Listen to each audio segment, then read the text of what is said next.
अब एनसीपी के किस गुट में कितने सांसद और विधायक हैं, इसका खुलासा कल होने वाली दोनों गुटों की मीटिंग में हो जाएगा। लेकिन दावा क्या है, सबसे पहले वो हम आपको बता देते हैं। शरद पवार गुट का दावा है कि उसके साथ 53 से 44 विधायक हैं, जबकि अजित पवार गुट अपने समर्थन में 40 विधायक होने का दावा कर रहा है। शरद पवार की टीम में 3 बड़े चेहरे हैं। सुप्रिया सुले कार्यकारी अध्यक्ष हैं, जयंत पाटिल प्रदेश अध्यक्ष हैं और जितेंद्र आवाहट विधायक दल के नेता हैं। अजित पवार की टीम में प्रफुल्ल पटेल कार्यकारी अध्यक्ष हैं, सुनील तटकरे प्रदेश अध्यक्ष हैं और अनिल पाटिल चीफ व्हिप हैं। तो देखिए, बागियों के खिलाफ शरद पवार ने अब एक्शन लेना भी शुरू कर दिया है। किस तरीके से एक्शन अब शरद पवार ले रहे हैं, ये हम आपको बताते हैं। बागी विधायकों को अयोग्य घोषित करने का प्रस्ताव रखा गया है। प्रफुल्ल पटेल, सुनील तटकरे को पार्टी से निकाल दिया गया है। वो बात अलग है कि इसके बाद प्रफुल्ल पटेल ने पार्टी के फैसले लिए। शपथ समारोह में गए 3 और नेताओं को भी पार्टी से निकाल दिया गया है। तो एनसीपी में बड़ी बगावत हुई। अजित पवार सरकार में जाकर शामिल हो गए, डिप्टी सीएम का पद उन्होंने संभाला, जिसके बाद शरद पवार भी अब एक्शन में आ गए हैं और अपने पार्टी के उन बागी नेताओं पर कार्रवाई की जा रही है। हालांकि यहां हैरान करने वाली बात यह है कि अजित पवार पर अभी तक कोई एक्शन नहीं लिया गया है।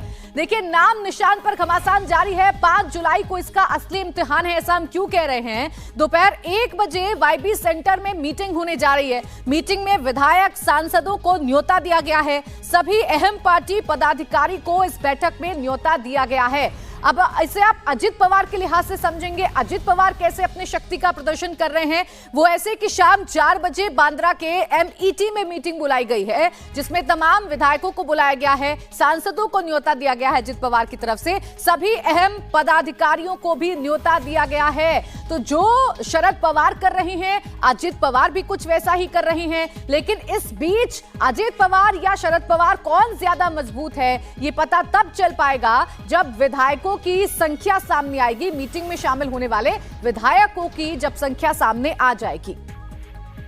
और हमारे साथ हमारे 2 सहयोगी इस वक्त जुड़े हुए हैं। दिनेश मौर्य हमारे साथ हैं शिवसेना भवन से, समीर भिसे हैं शरद पवार के घर से।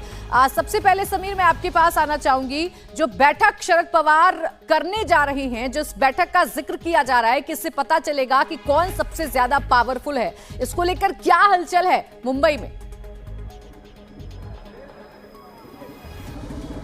बिल्कुल, आपने पूछे सवाल पे आने से पहले एक अपडेट हम अपने दर्शकों को दे दें कि थोड़ी देर में ही सिल्वर ओक से शरद पवार वाईबी सेंटर की ओर रवाना होंगे और वहां पे उनकी आज बैठक जो है अपने पदाधिकारियों के साथ, कुछ चुनिंदा उनके जो नेता है उनके साथ होगी। जयंत पाटिल पहले ही आज सुबह यहाँ पहुंचे हुए थे और वहां पे बैठक होगी। जिस 2 बैठकों का हम जिक्र कर रहे हैं, जो कल होनी है 1 बजे में वाईबी सेंटर पर शरद पवार ने बैठक बुलाई है, उसके लिए पत्र भी जारी किया गया है। जो पदाधिकारी हैं राष्ट्रवादी कांग्रेस के, फिर वो पूर्व के विधायक हो या जो विद्यमान विधायक हो, उन सभी को बुलाया गया है। वे जो विविध सेल हैं, अलग अलग सेल के लोग हैं, उन पदाधिकारियों को भी बुलाया गया है। वहीं दूसरी ओर अजित पवार की ओर से भी एमएटी बांद्रा में जो एजुकेशन इंस्टीट्यूट है, जिसे छगन भुजबल का है, वो वहां पर बैठक बुलाई गई है। वहां पे भी सभी को आमंत्रित किया गया है। इसलिए 2 बैठकें कल की बड़ी अहम है। इसमें शक्ति प्रदर्शन तो होगा ही, पर इसके अलावा पार्टी कहाँ है, किस ओर है, संगठन किस ओर है, ये उससे जाहिर होगा। साथ ही विधायक किसके पास कितने हैं, सांसद कौन कहां पर है, ये भी जाहिर होगा। इसलिए उसकी जो कल की जो 2 बैठकें होनी है, उसका आज पूरा घटनाक्रम आज से तय हो रहा है। शरद पवार जो वाईबी सेंटर जाएंगे, वहां पे कई पदाधिकारियों के साथ बैठकें करेंगे और साथ ही कल होने वाली बैठक का पूर्व जो तैयारी है, वो आज से हमें होते हुए दिखाई दे रही है। लेकिन साफ तौर पे कह दें कि पल पल का घटनाक्रम जो है राष्ट्रवादी में बदल रहा है।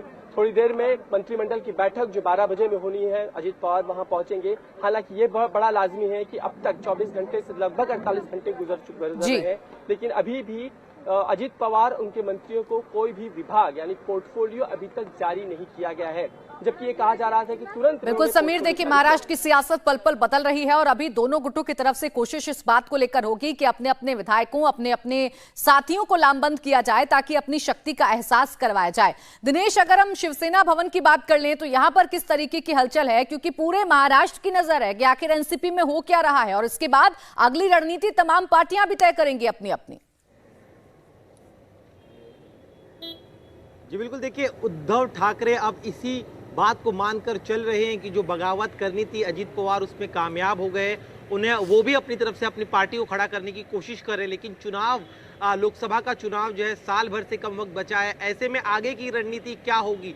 अगर शरद पवार विधायकों को लाने में कामयाब नहीं होते तो फिर कैसे आगे बढ़ा जाएगा, इस रणनीति पर चर्चा की जाएगी। और साथ ही में अभी जो हमें सूत्र बता रहे हैं कि कांग्रेस और शिवसेना ठाकरे सेना जो है उनके बीच बातचीत चल रही है कि अगर एनसीपी इसी तरह फूट चुकी है, अगर एक साथ नहीं आते, शरद पवार कामयाब नहीं होते, तब उन दोनों को मिलकर जो है आगे जाना है, लड़ाई लड़नी है। तो ये इसी बात पर मंथन जो है आज होने वाला है। उद्धव ठाकरे ने अपने तमाम बड़े नेताओं को बुलाया है और कह रहे हैं उनकी कोशिश होगी कि आज की बैठक में एक सटीक खाका बनाया जाए कि इसके आगे किस तरह से जाना है। 17 तारीख से महाराष्ट्र का विधानसभा का सत्र भी शुरू होने वाला है, वहां पर फ्लोर मैनेजमेंट क्या हो, वहां पे रणनीति क्या हो, इन तमाम मुद्दों पर जो है उद्धव ठाकरे चर्चा करने वाले हैं। तो कुल मिलाकर जो आज की बैठक ठाकरे सेना के लिए इसलिए बहुत ज्यादा मायने रखेगी क्योंकि वो अधर में है, पहले ही अपना घर नहीं बचा पा रहे थे, लेकिन उन्हें उम्मीद थी कि